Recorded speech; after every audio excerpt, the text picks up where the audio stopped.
Hello everyone, my name is Zamir and I will present a joint work with Mark Braverman and Sumegha Garg. I'm going to talk about tight space complexity of the coin problem, also known as bias amplification. So let's begin with defining the problem we are interested at. So assume we have some biased coin.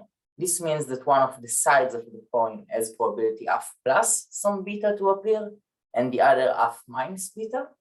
And we don't actually need to assume that, but let's even assume that the magnitude of this bias is given. What's not given is the direction of the bias. So you don't know if the heads has probability f plus beta or the tails have probability f plus beta. And our objective is going to be to try to determine which sides of the coin has the bias leaning towards it. And what we are going to be given to make this decision is n tosses, n independent tosses of this biased coin. So we're getting n independent tosses of this coin that has some bias beta to one of the sides, and we want to determine the size of the bias, and we want to do that with a much larger probability than beta. So we think of beta as something that is very small, and we want to succeed to output the right direction of the bias with probability that is, let's say, at least 2/3. Or anything that is constant. Okay, and this is a very basic question in statistics. It appeared very early on, and it appears naturally in many other regimes. For example, streaming lower bounds, pseudo randomness, and so on. And we are going throughout the talk to think of beta as a function that is going to be a very small function of the number of coins we are getting. So the number of coins is going to be denoted by n, and beta will usually be a function of n. And the problem obviously gets more difficult when beta gets smaller. So if you have a lot of bias, then this is easy. If you have a small amount of bias, then this gets more difficult. And statistically, it is possible to solve this problem only when beta starts to be of magnitude that is roughly 1/√n. So if beta is much smaller than 1/√n, then statistically you can't solve this with constant probability. And how would you solve this? So the optimal strategy is actually the most naive strategy you can think of. So the optimal thing to do is to just take the majority of the coins you have seen. So if I've seen more heads than tails in my n coin tosses, then the right guess to make is heads, and vice versa. And as we said, this would work as long as this is statistically possible. So if beta is at least some constant over√n, then outputting the majority would give you some constant advantage towards the right side. So what's the problem with that? What's left to talk about? The problem with that is that to compute the majority, we usually need to be able to count or to do something that is very similar to counting. And we are going to focus on models of computations in which counting is difficult. So here are examples for a few such interesting models. Each of them is interesting for various different reasons, but these were vastly studied. So an example is maybe the earliest example is AC0 circuit family. Another example is Readonce formulas. Another example that we are going to focus on for most of this talk is Read1 branching programs. And I'm now going to quickly go over each of these examples and at least define it. Okay, so what is AC0? AC0 are Boolean circuits where you have polynomial number of gates. Each of these Boolean gates can have polynomial fan-in. This means that the number of inputs to this gate may be basically as large as we want if the total number of gates is polynomial. But the depth of the circuit is constant. And very early on, I think actually this is early 60s or late 60s, it was known that computing the majority is not in AC0. In a seminal result of Hastad from 84, He also showed that this is actually exponential. So if you want to compute the majority in AC0, you need an exponential number of gates. And roughly 94, 95, Zborov even refined this result and showed that even if on top of binary gates, you also have parity gates, you still need an exponential number of gates in order to compute the majority. So in AC0, you can't do anything that is close to counting or computing the majority in a polynomial number of gates. The second model we wanted to discuss is Readonce Boolean formulas, but first let's define Boolean formulas to be able to define Readonce formulas. So a Boolean formula is just what you would have imagined. It is a formula with AND or not Boolean gates over variables. This is very similar to Boolean circuits, except for the fact that for something to be a formula, the circuit needs to be a tree. This means that I can't use the same output for two different things. I need to be able to actually write this down as a formula. And again, I think again this was already known in the mid-60s that if you have that you do have a formula, a Boolean formula of logarithmic depth of polynomial size that computes the majority. But in 84, Valiant showed that you can do so even without negation.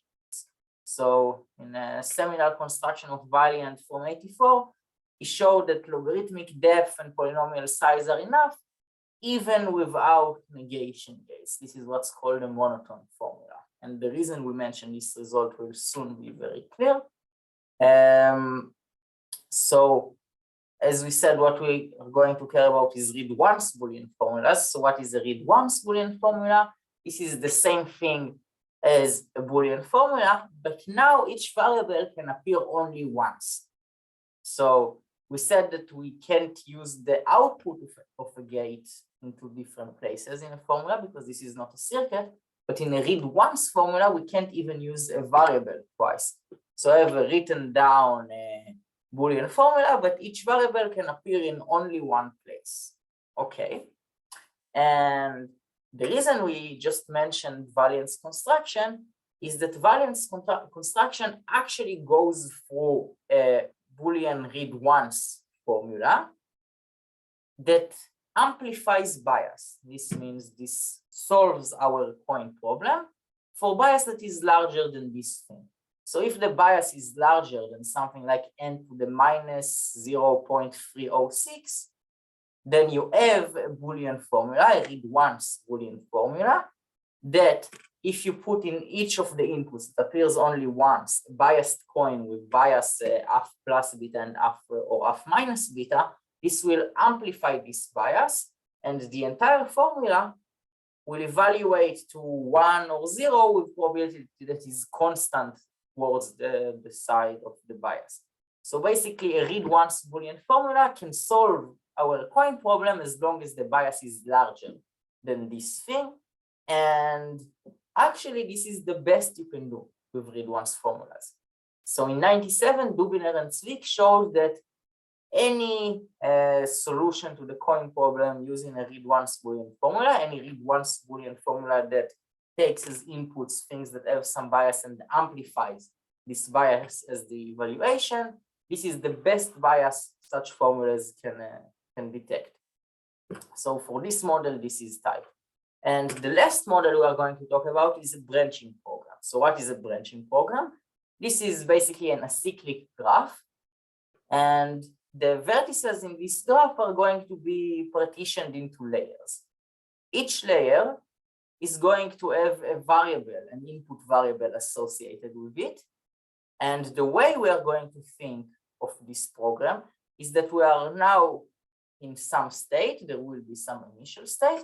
And whenever we are in a state, we are going to look at the layer we are currently in, look at a variable associated with this layer, read this input variable, and according to this input variable, we will take an outgoing edge from our current state to some state in the next layer. So each vertex has 2 edges in the case of binary input, a 0 edge and 1 edge to the next layer.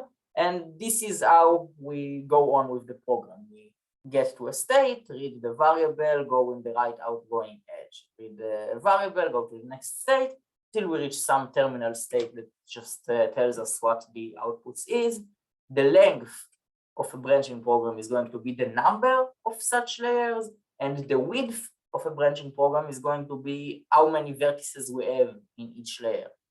So this is basically how many memory states we need, the width of a program, and the length is how many steps do we need in the program.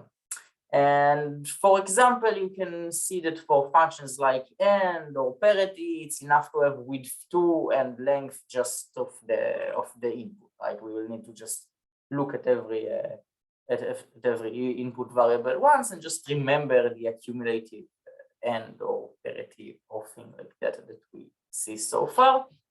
And actually, another seminal result of Barrington from 1989 shows that if you have a Boolean circuit that has short depth, in this case, this means logarithmic depth with a constant fan-in gates, then you also must have a branching program of low width. And here low is actually a constant. This is 5 in particular. So for example, because we showed earlier that we have a construction for a Boolean circuit for majority of logarithmic depth, then Barrington's result also means that we must have a branching program that computes the majority that is of polynomial length, so the number of layers is polynomial, and of constant width, of width 5. So with just constant number of memory states, we can compute the majority in polynomial length. But this construction and also the definition of branching programs in general relies on the fact that several layers may have the same variable associated with them. So to have this for this construction of majority with polynomial number of states, we are going to need to look at a lot of variables polynomially many times. So this is why, as before, we are also going to define a Readonce version of branching programs, which will say basically that with each layer, we must have a different variable associated with it. Okay, so this means that we can't read the same variable twice, and this is the model we are going to be focused on. So this model is actually equivalent to the following thing. Basically, we get the independent coins one by one. We have only some limited amount of memory bits. We have, let's say, m memory bits, which is log of the width of the branching program. But the difference between this and just having bounded memory is that we also have a clock. What do I mean by a clock? In a branching program, we might have a different step function, a different thing we do with the memory state in each index, in each layer, because each layer can behave differently. So this means that we also may assume that we have the index of the current coin that we are getting. And actually, this is crucial. The reason that this is crucial is that it's known, this was known since the 70s by Ellman and Cover, that if you don't have this clock, basically all you have is an automata with width number of states, then you can't do much. An automata with W states can't solve this coin problem, it can't detect bias that is larger than something that is roughly 1 over the number of states. But now we are going to see that a clock lets you detect bias that is much larger. So here is an example for how does a clock help you. So a clock helps you, for example, if your bias is roughly 1 over log n, and you would consider the following formula. This is a Readonce Boolean formula, as we defined before, that is called the tribes formula. This is basically taking the end of, let's fix some parameter s, we will choose it later, taking the end of s variables and doing that thing n over s times, and in the end taking O of all of these n's. So what we are going to get by that? So if we will pick s to be roughly log n as well, then we will get that the probability of s variables to all be equal to 1, the probability of this end to evaluate to 1, would be roughly half plus or minus beta to this S, but beta is roughly 1 over log n and S is roughly log n. So this thing is going to be either E over something that is roughly the number of tribes we have, roughly n over S, or e to the minus 1 over this n over S. So if we will take the OR of this n over S things, we're actually going to see either with some large constant probability that this thing will evaluate to 1, or with a small constant probability that this will evaluate to 0. But this will give us this constant separation between the yes case and the no case, a constant separation between the sides of the coin, which is exactly what we wanted. So this Readonce Boolean formula actually can detect this 1 over log n bias. And in fact, we can take this Readonce Boolean formula and simulate it using a Readonce branching program. How do we do that? We just need 2 memory bits. One memory bit to remember the accumulative end in the current tribe, and another bit to remember the accumulative OR within the tribes. So the way in which we use the clock is basically to know when we finished some tribe and we go to the next one. So we use the clock to see whether or not the current index is divided by S or not, and this is enough to be able to use only 2 bits of memory and detect a bias that is not constant, is 1 over log n. And as we said, if we don't have this clock with a constant number of memory bits, we couldn't have detected a bias that is smaller than a constant. So this clock does help us. And now we are ready to go over all of the background work and to see what's known and what's new. So this thing that we just saw, the same construction, it can be generalized a bit, and in fact, a constant number of memory bits is enough to detect any bias that is larger than 1 over polylog. I think that this is attributed to Attai and Ben-Or. Okay, and as we did in here, the best known upper bounds actually also rely on simulating Readonce branching, Readonce Boolean formulas. So this variant construction that works for bias that is larger than n to the minus 0.306 actually gives us a better construction. And even with this beta, it will give us a construction that only needs log n memory bits. And in general, in this entire range, starting from this beta and up until something that is a bit smaller than 1 over log n, we know that that's the best thing we can do is log of 1 over beta. There is a matching lower bound from 2010 of Brody and Verbian.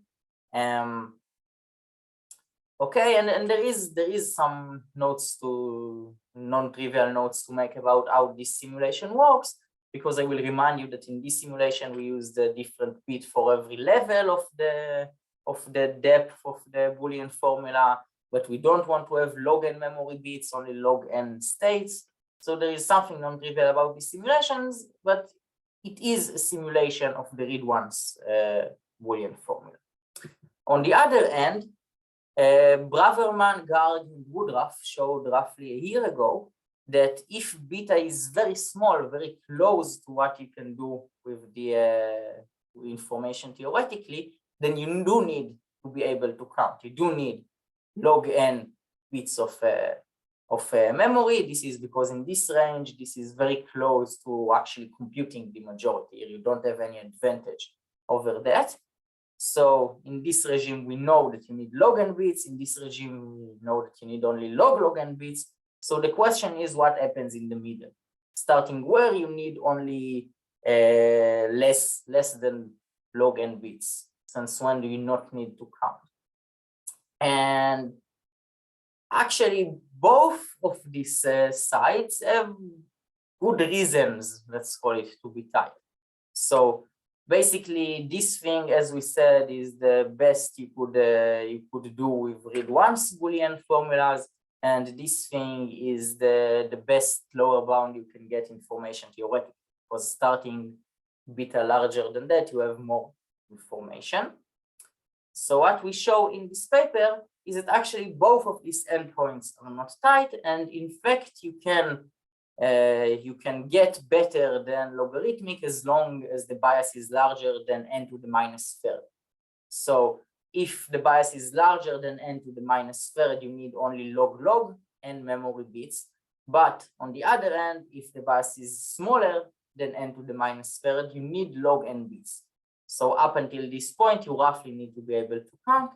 And both of the directions need ideas that are very different than what we had before, because as I said, up until this upper bound, the previous upper bounds were based on Readonce Boolean formulas, but that was tight for them.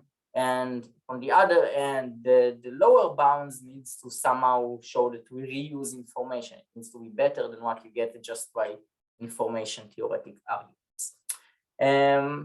Okay, and this is all I plan to say on this 20-minute talk. Obviously, you can log into the actual talk in the actual time to ask questions and so on. So thanks for joining this recorded talk.